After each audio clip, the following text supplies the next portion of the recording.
Hello everyone. My name is Priyanshi Jain. I will explain this topic by using both Hindi and English languages so that all students can easily understand this topic. In this video, we will understand about percentage concentration calculation. In this topic, we will learn about weight by weight percent, volume by volume percent, weight by volume percent, mole concept, mole fraction, ppm that is parts per million, ppb that is parts per billion, molarity molality normality. इससे पहली वाली video में हमने cover किया था about weight by weight percent, volume by volume percent and weight by volume percent, जिसका link मैं description box में मेंशन कर दूंगी. In this video we will learn about mole concept, mole fraction, ppm and ppb. So let's start with mole concept. So this is our mole concept. First is what is mole? Mole क्या चीज़ है? Mole is just a number which contains 6.022 into 10 की power 23 quantity of any substance like atoms, molecules, etc. मतलब mole एक just a number है, वो बस एक number है जिसके अंदर 6.022 into 10 की power 23 quantity present होती है किसी भी substance की, जैसे atoms, molecules, etc. For example हम एग्जाम्पल की हेल्प से समझेंगे. 1 डजन ऑफ एप्पल का मतलब क्या होता है कि 1 डजन ऑफ एप्पल के अंदर 12 एप्पल्स प्रेजेंट होते हैं. सिमिलरली 1 मोल ऑफ एप्पल का मतलब क्या होता है कि 1 मोल ऑफ एप्पल के अंदर 6.022 इंटू 10 की पावर 23 एप्पल्स प्रेजेंट है. तो मोल बस एक टर्म है जो हमारी हेल्प करती है किसी भी छोटे छोटे पार्टिकल्स की क्वांटिटी को मेजर करने के लिए ह्यूज क्वांटिटी में, right. Next is formula of mole. Mole का फॉर्मूला क्या होता है? Mole is equals to mass upon atomic mass या मॉलिक्यूलर मास या फिर मोलर मास. मतलब मोल के 3 फॉर्मूला है, मास अपॉन एटॉमिक मास, नेक्स्ट मास अपॉन मॉलिक्यूलर मास या फिर मास अपॉन मोलर मास. तीनों एक दूसरे से डिफ्रेंशिएट कैसे हैं?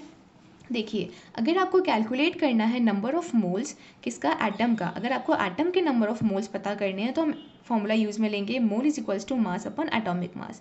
अगर आपको मॉलिक्यूल्स का नंबर ऑफ मोल्स कैलकुलेट करना है तो हम फॉर्मूला यूज़ में लेंगे mole is equals to mass upon molecular mass. अगर आपको किसी मोलर सब्सटेंस का नंबर ऑफ मोल्स कैलकुलेट करना है तो हम फॉर्मूला यूज़ में लेंगे mole is equals to mass upon molar mass. अब हम नेक्स्ट देखेंगे कि एटॉमिक मास क्या होता है, मॉलिक्यूलर मास क्या होता है और मोलर मास क्या होता है. हमारे पास 3 टर्म्स हैं, atomic mass, molar mass and molecular mass. इन तीनों को कैसे डिफ्रेंशिएट करें वो हम एक एग्जांपल की हेल्प से देखेंगे. फॉर एग्जांपल हमारे पास है 1 मोल ऑफ H2O. इस 1 मोल ऑफ H2O का हमें एटॉमिक मास कैलकुलेट करना है, मोलर मास कैलकुलेट करना है और मॉलिक्यूलर मास कैलकुलेट करना है. देखिए, जो एक वाटर का मॉलिक्यूल है इसके अंदर हाइड्रोजन के 2 एटम्स प्रेजेंट है और ऑक्सीजन का 1 एटम प्रेजेंट है, राइट. तो 2 तो हाइड्रोजन के एटम्स प्रेजेंट है और 1 ऑक्सीजन का एटम प्रेजेंट है. एक हाइड्रोजन के वेट को हम बोलेंगे एटॉमिक मास. एक हाइड्रोजन के एटम के वेट को हम क्या बोलते हैं, एटॉमिक मास. वो कितना होता है, 1 यूनिट, राइट. ऐसे इस हाइड्रोजन का वेट भी कितना होगा, 1 यूनिट. और ऑक्सीजन का एटॉमिक मास कितना होता है, 16 यूनिट. अब है हमारा मॉलिक्यूलर मास. मॉलिक्यूलर मास मतलब इस H2O मॉलिक्यूल का हमें जो वेट निकालेंगे इस पूरे मॉलिक्यूल का, उससे हम बोलते हैं मॉलिक्यूलर मास. तो देखिए, 2 हाइड्रोजन के एटम्स हैं तो 2 इंटू 1 का एटॉमिक मास कितना होता है, 1, प्लस 1 हमारे पास ऑक्सीजन का है उसका एटॉमिक मास कितना होता है, 16. तो दोनों को ऐड करके कितना आ जाएगा, 18 यूनिट्स. जो कि 18 यूनिट्स है वो है मॉलिक्यूलर मास किसका, इस H2O का. नेक्स्ट है हमारा मोलर मास.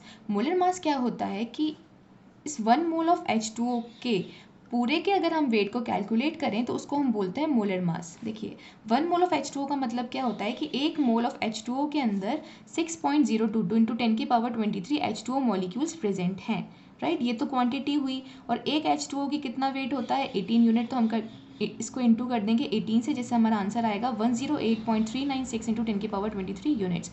यही है इसका मोलर मास, राइट. तो H2O क्या है, एक मॉलिक्यूल है. इस एक मॉलिक्यूलर को मास को हम बोलते हैं मॉलिक्यूलर मास. इस H2O में जो एटम्स प्रेजेंट है, हाइड्रोजन और ऑक्सीजन, इन एटम्स के मास को हम बोलते हैं एटॉमिक मास. और पूरे 1 मोल ऑफ H2O के मास को हम बोलते हैं मोलर मास. अब नेक्स्ट हम कुछ एग्जांपल्स देखेंगे एटॉमिक मास के, मोलर मास के और कुछ मॉलिक्यूलर मास के. So these are some examples of atomic mass. यहाँ पे मैंने एक टेबल बनाई है जिसमें यहाँ पे कुछ मैंने नेम ऑफ एलिमेंट्स लिए हैं, कॉमन एलिमेंट्स, उनके सामने यहाँ पे उनका एटॉमिक मास लिखा है. तो आप एक बार वीडियो को पॉज करके इसे नोट डाउन कर लीजिए. So these are examples of molecular mass. First, हमें इस मॉलिक्यूल का मॉलिक्यूलर मास निकालना है. कैल्शियम का एटॉमिक मास होता है 40 प्लस ऑक्सीजन का होता है 16 प्लस हाइड्रोजन का होता है 1 इंटू 2. इसको सॉल्व करने के बाद हमारा जो मास आएगा वो आएगा 74 यूनिट्स. तो ये 74 यूनिट्स इसका क्या हुआ, molecular mass. Next is this molecule. देखिए, यहाँ पे सोडियम का कितना होता है atomic mass, 23 into 2 plus sulphur का कितना होता है 32 प्लस ऑक्सीजन का कितना होता है 16 इंटू 4 प्लस 10 वाटर मॉलिक्यूल का कितना होता है 18। इसको सॉल्व करने के बाद आंसर आएगा 322 units. So this is the molecular mass of this molecule. Now next is example of molar mass. How to calculate molar mass? Molar mass कैसे calculate करें? So first question is find molar mass of 2 moles of H2SO4. हमें molar mass calculate करना है 2 moles of H2SO4 का।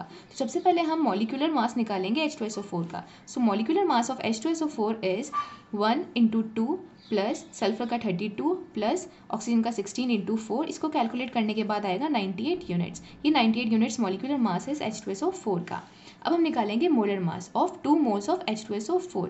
अब हमें पता है कि एक मोल के अंदर 6.022 इंटू 10 की पावर 23 H2SO4 प्रेजेंट होते हैं। तो 2 मोल्स के अंदर कितने प्रेजेंट होंगे 2 इंटू 6.022 इंटू 10 की पावर 23। अब एक H2SO4 का मॉलिक्यूलर मास होता है 98, तो हम इसको इंटू कर देंगे 98 से। हमारे पास का आंसर आएगा 1180.312 इंटू 10 की पावर 23 यूनिट्स। अब जो ये मास है वो मोलर मास है 2 मोल्स ऑफ H2SO4 का, मतलब 2 मोल्स के अंदर जितने भी H2SO4 के पार्टिकल्स प्रेजेंट हैं, मॉलिक्यूल्स प्रेजेंट है, उनका ये वेट है। So these are some questions about how to calculate the number of moles. First is find number of moles of oxygen atoms present in 64 gram of oxygen। मतलब हमारे पास 64 gram of oxygen है। इस wait के अंदर हमें number of moles निकालने हैं oxygen atoms के, राइट। अब यहाँ पे ऑक्सीजन क्या है, एक एटम है, तो हम फॉर्मूला क्या यूज़ में लेंगे, number of moles equals to mass upon atomic mass. तो मास हमें दिया गया है 64, तो हम यहाँ पे 64 लिख देंगे। ऑक्सीजन का जो एटॉमिक मास होता है वो होता है 16, इसको डिवाइड कर देंगे 16 से, हमारा आंसर आ जाएगा 4 मोल्स। मतलब 64 ग्राम ऑफ ऑक्सीजन के अंदर 4 मोल्स प्रेजेंट है, किसके, ऑक्सीजन के। Next is find number of moles of atoms present in. First is 28 gram of nitrogen atoms. वापस हमें number of moles of atoms निकालने हैं, तो हम फॉर्मूला यही यूज़ में लेंगे, मास अपॉन एटॉमिक मास। तो first is 28 gram of nitrogen atoms. तो मास कितना है हमारे पास 28, नाइट्रोजन का एटॉमिक मास कितना होता है 14। इसको कैलकुलेट करने के बाद हमारे पास आ जाएगा 2 मोल्स, मतलब 2 मोल्स प्रेजेंट होते हैं 28 ग्राम ऑफ नाइट्रोजन एटम्स के अंदर। Next is 32 gram of sulphur atoms. तो सिमिलरली हमारे पास मास कितना है 32, सल्फर का जो एटॉमिक मास होता है वो भी कितना होता है 32। इसे कैलकुलेट करने के बाद आंसर आएगा हमारे पास 1 मोल, मतलब 1 मोल प्रेजेंट होता है 32 ग्राम ऑफ सल्फर एटम्स के अंदर। Next is 14 gram of hydrogen atoms. अब हमारे पास मास कितना दिया गया है 14, हाइड्रोजन एटम्स का एटॉमिक मास कितना होता है 1, सो डिवाइडेड बाय 1। इसको कैलकुलेट करने के बाद आंसर आएगा 14 मोल्स, मतलब 14 मोल्स प्रेजेंट हैं 14 ग्राम ऑफ हाइड्रोजन एटम्स के अंदर। Next is calculate number of moles of nitrogen molecule इन 84 ग्राम। अब हमें क्या कैलकुलेट करना है, मॉलिक्यूलर। अब हमें मॉलिक्यूल के नंबर ऑफ मोल्स पता करने हैं, तो हम यहाँ पे फॉर्मूला यूज़ में लेंगे, number of moles is equals to mass upon molecular mass. हमें ये पता करना है कि 84 ग्राम के अंदर कितने नंबर ऑफ मोल्स प्रेजेंट है, किसके, नाइट्रोजन मॉलिक्यूल के, राइट।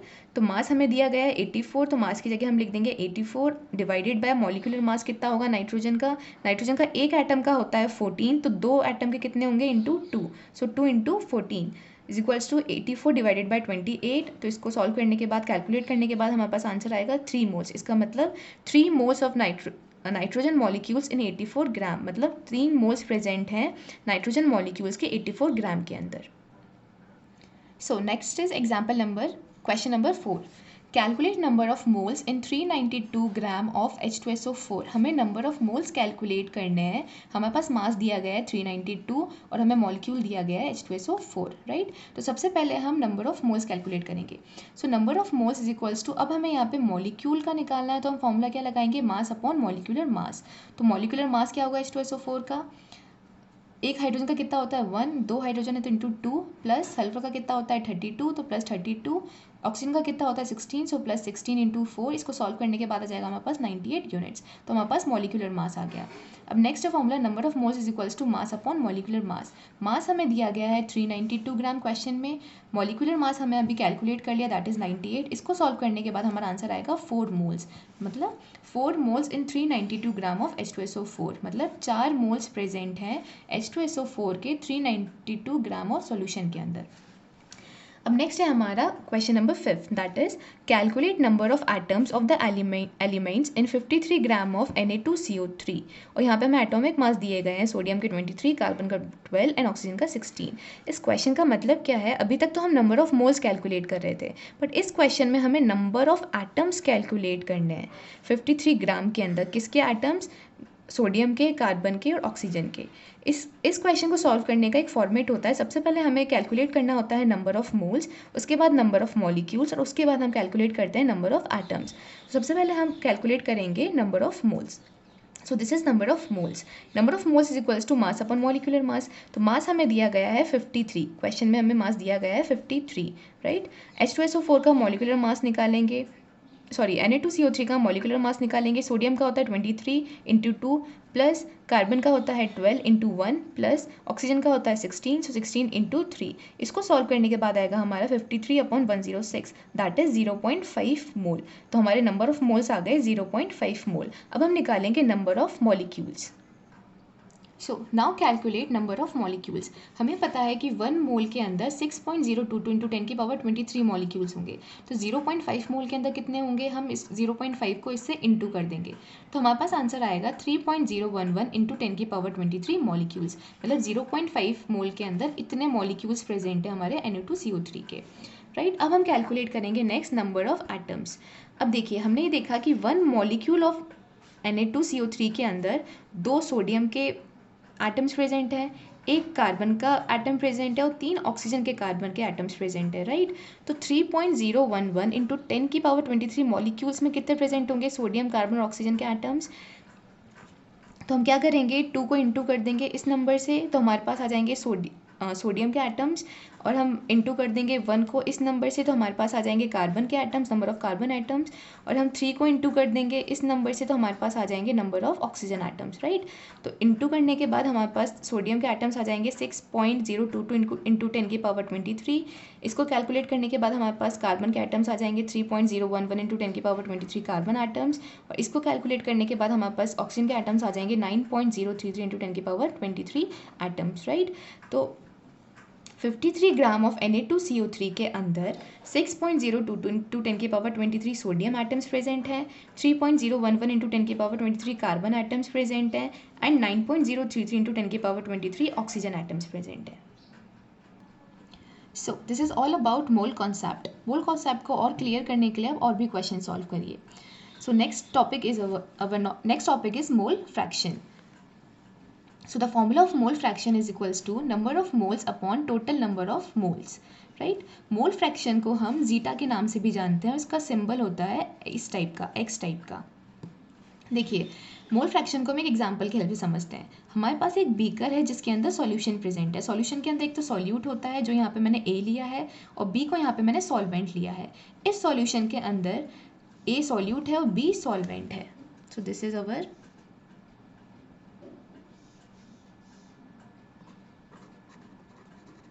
ये हमारा सॉल्यूट है और ये हमारा सॉल्वेंट है, राइट। तो इस सॉल्यूशन के अंदर जो सॉल्यूट है वो कितना प्रेजेंट है, 1 मोल, और जो सॉल्वेंट है वो कितना प्रेजेंट है, 3 मोल। तो हमें यहाँ पे मोल फ्रैक्शन निकालना है। अगर मुझे मोल फ्रैक्शन पूछा जाए ए का, सॉल्यूट का, तो क्या होगा कि सबसे पहले हम ऊपर लिखेंगे नंबर ऑफ मोल। तो यहाँ पे सॉल्यूट के कितने नंबर ऑफ मोल हैं, 1 upon total number of moles. पूरे सॉल्यूशन में कितने नंबर ऑफ मोल्स हैं, तो वो कितने होंगे, 1 + 3, तो दैट इज 1/4। तो मोल फ्रैक्शन ऑफ ए कितना आ जाएगा, 1/4। सिमिलरली अगर क्वेश्चन पूछे कि मोल फ्रैक्शन ऑफ बी बताइए, सॉल्वेंट का बताइए, तो हम क्या लिखेंगे, सबसे पहले हम लिखेंगे number of mole of B कितना है, 3 मोल, दैट इज 3, और फिर हम लिखेंगे total number of moles, that is 1 + 3 और 3/4। तो मोल फ्रैक्शन ऑफ बी आएगा हमारे पास 3/4। अब देखिए, एक क्वेश्चन है, calculate mole fraction of NaOH and H2O in 40 gram of NaOH plus 54 gram of H2O। हमें NaOH का मोल फ्रैक्शन निकालना है और H2O का मोल फ्रैक्शन निकालना है। यहाँ पे NaOH क्या है, एक सॉल्यूट, H2O क्या है, एक सॉल्वेंट। हमें यहाँ पे इसका मास दिया गया है और हमसे पूछा है कि मोल फ्रैक्शन निकालिए। तो मोल फ्रैक्शन निकालने से पहले हम क्या निकालेंगे, इस NaOH का और H2O का नंबर ऑफ मोल्स कैलकुलेट करेंगे। So number of moles of NaOH कितना आएगा, मास अपॉन मॉलिक्यूलर मास। ये एक मॉलिक्यूल है तो मॉलिक्यूलर मास लिखेंगे। तो मास हमें दिया गया है 40 ग्राम, तो दैट इज 40, और मॉलिक्यूलर मास क्या होगा NaOH का, 23 प्लस ऑक्सीजन का 16 प्लस हाइड्रोजन का 1, दैट इज़ 40/40। इसका कैलकुलेट करने के बाद आंसर आएगा 1 मोल। सिमिलरली हम कैलकुलेट करेंगे number of moles of H2O is equals to mass upon molecular mass. Mass हमें H2O को दिया गया है 54, तो हम मास की जगह लिख देंगे 54। मॉलिकुलर मास H2O का कितना होता है 1 × 2 + 16 दैट इज 18, तो 54/18। इसको सॉल्व करने के बाद हमारे पास नंबर ऑफ मोल्स आएंगे 3 मोल्स, राइट। तो NaOH के कितने मोल्स आ गए 1 मोल, H2O को कितने मॉलिक्यूल्स आ गए 3 मोल्स। सो सॉल्व करने के बाद हमारे पास number of moles of NaOH हैं 1 mole, number of moles of H2O हैं 3 मोल्स और टोटल नंबर ऑफ मोल्स है सॉल्यूशन के 4 मोल्स। तो अगर हम मोल फ्रैक्शन निकालेंगे NaOH का तो फॉर्मूला हम लिखेंगे number of mole of NaOH divided by total number of moles. तो number of mole of NaOH कितना था 1 मोल, तो 1 divided by 4 that is total number of molecule. So 1/4 mole fraction है किसका NaOH का। Similarly mole fraction of H2O क्या होगा, number of mole of H2O divided by total number of moles. Number of mole of H2O कितना आया था 3, total number of moles कितना है 4, तो मोल फ्रैक्शन आ जाएगा H2O का 3/4। मतलब उस सॉल्यूशन के अंदर 1/4 मोल्स तो किसके प्रेजेंट है NaOH के और 3/4 मोल्स किसके प्रेजेंट है हमारे H2O के। So next is our ppm। ppm मतलब पार्ट्स पर मिलियन, राइट। ppm पार्ट्स पर मिलियन। यहाँ पे पार्ट्स का मतलब क्या है, पार्ट्स ऑफ सॉल्यूट। मतलब हम यहाँ पे कॉन्सेंट्रेशन देख रहे हैं किसकी, सॉल्यूट की। पर मतलब ये डिवीजन का साइन, एंड मिलियंस मतलब होता है 10⁶। देखिए ppm का यूज़ क्या होता है, ppm का यूज़ होता है जब हम किसी सॉल्यूशन को बहुत ज़्यादा क्वांटिटी में बनाते हैं, मिलियंस की क्वांटिटी में बनाते हैं, तो उस सॉल्यूशन के अंदर हमें कॉन्सेंट्रेशन निकालनी होती है सॉल्यूट की। तो उस कॉन्सेंट्रेशन को निकालने के लिए हम किसकी हेल्प लेते हैं, ppm की हेल्प लेते हैं। ppm का फॉर्मूला होता है ppm is equals to mass of solute upon mass of solution into 10⁶। देखिए एग्जाम्पल है, for example sugar concentration is 2 ppm in solution. इस लाइन का मतलब क्या है, इस लाइन का मतलब है कि 2 gram of sugar, 2 gram of sugar present है 10 ग्राम ऑफ सॉल्यूशन के अंदर। मतलब 1 मिलियन ग्राम ऑफ सॉल्यूशन के अंदर 2 ग्राम ऑफ शुगर प्रेजेंट है, जिसे हम क्या बोल रहे हैं 2 ppm। देखिए फॉर एग्जाम्पल हम क्वेश्चन सॉल्व करते हैं। 8 × 10⁻⁻4 gram of oxygen is dissolve in 100 gram of water, find concentration of oxygen in ppm। हमको ऑक्सीजन की कॉन्सेंट्रेशन, ऑक्सीजन की अमाउंट दी गई है और हमें सॉल्वेंट की अमाउंट दी गई है 100 ग्राम, या फिर सॉल्यूशन की अमाउंट दी गई है 100 ग्राम। इसके अंदर हमें ऑक्सीजन की कॉन्सेंट्रेशन निकालनी है किसके अंदर, ppm के अंदर। ppm का फॉर्मूला होता है number of ppm is equals to mass of solute upon mass of solution into 10⁶, right. तो मास ऑफ सॉल्यूट हमें दिया गया है 8 × 10⁻⁻4, तो हमने यहाँ पे लिख दिया, और मास ऑफ सॉल्यूशन हमें दिया गया है 100 ग्राम, तो हमने 100 ग्राम लिख दिया, इंटू इसको कर दिया 10⁶ से। इसको कैलकुलेट करने के बाद हमारे पास आंसर आया 8 ppm। इस 8 ppm का मतलब क्या है कि 8 ग्राम ऑफ ऑक्सीजन प्रेजेंट है 1 मिलियन ऑफ सॉल्यूशन के अंदर, राइट। तो ppm हमें क्या बताता है कि अगर हमारे पास मिलियंस के अंदर सॉल्यूशन प्रेजेंट है तो उस सॉल्यूशन के अंदर हमें सॉल्यूट की कॉन्सेंट्रेशन निकालने के लिए हम किसकी हेल्प लेते हैं, ppm की हेल्प लेते हैं। So next is ppb that is parts पर बिलियन। पार्ट्स पर बिलियन भी सिमिलर है हमारे पार्ट्स पर मिलियन से, बस डिफरेंस ये है कि वहाँ पे जो सॉल्यूशन का क्वांटिटी थी वो मिलियंस के अंदर प्रेजेंट थी और यहाँ पे जो सॉल्यूशन की क्वांटिटी है वो बिलियंस के अंदर प्रेजेंट है, that is 10⁹। Number of ppb का फॉर्मूला होता है मास of solute upon mass of solution into 10⁹। देखिए for example concentration of NaCl is 5 ppb, मतलब 5 ग्राम ऑफ NaCl प्रेजेंट है 10⁹ ग्राम ऑफ सॉल्यूशन के अंदर। मतलब 1 बिलियन ऑफ सॉल्यूशन के अंदर सिर्फ 5 ग्राम ऑफ NaCl अगर प्रेजेंट होगा तो उसको हम डिनोट करेंगे as a concentration of NaCl is 5 ppb। देखिए एक क्वेश्चन है, 4 × 10⁻⁻7 gram of NaCl is dissolved in 100 gram of water. So now find concentration of NaCl in ppb। हमें कॉन्सेंट्रेशन दी गई है सॉल्यूट की और सॉल्यूशन की, और हमें कॉन्सेंट्रेशन पता करनी है NaCl की ppb के टर्म्स के अंदर। तो हम फॉर्मूला अप्लाई करेंगे, number of ppb is equals to mass of solute upon mass of solution into 10⁹। Mass of solute है हमारे पास 4 × 10⁻⁻7, मास ऑफ सॉल्यूशन हमारे पास 100 ग्राम इंटू 10⁹। इसको कैलकुलेट करने के बाद हमारे पास आंसर आ जाएगा 4 ppb। मतलब 4 पार्ट्स ऑफ NaCl प्रेजेंट है 1 मिलियन पार्ट्स ऑफ सॉल्यूशन के अंदर। सो पार्ट फर्स्ट में हमने wait by weight percent cover किया था, volume by volume percent cover किया था and weight by volume percent cover किया था। इस पार्ट सेकंड में हमने कवर किया about mole concept, mole fraction, ppm and ppb। Next video में हम कवर करेंगे about molarity, molality and normality. If you like this video please like, share and subscribe and thank you so much for watching.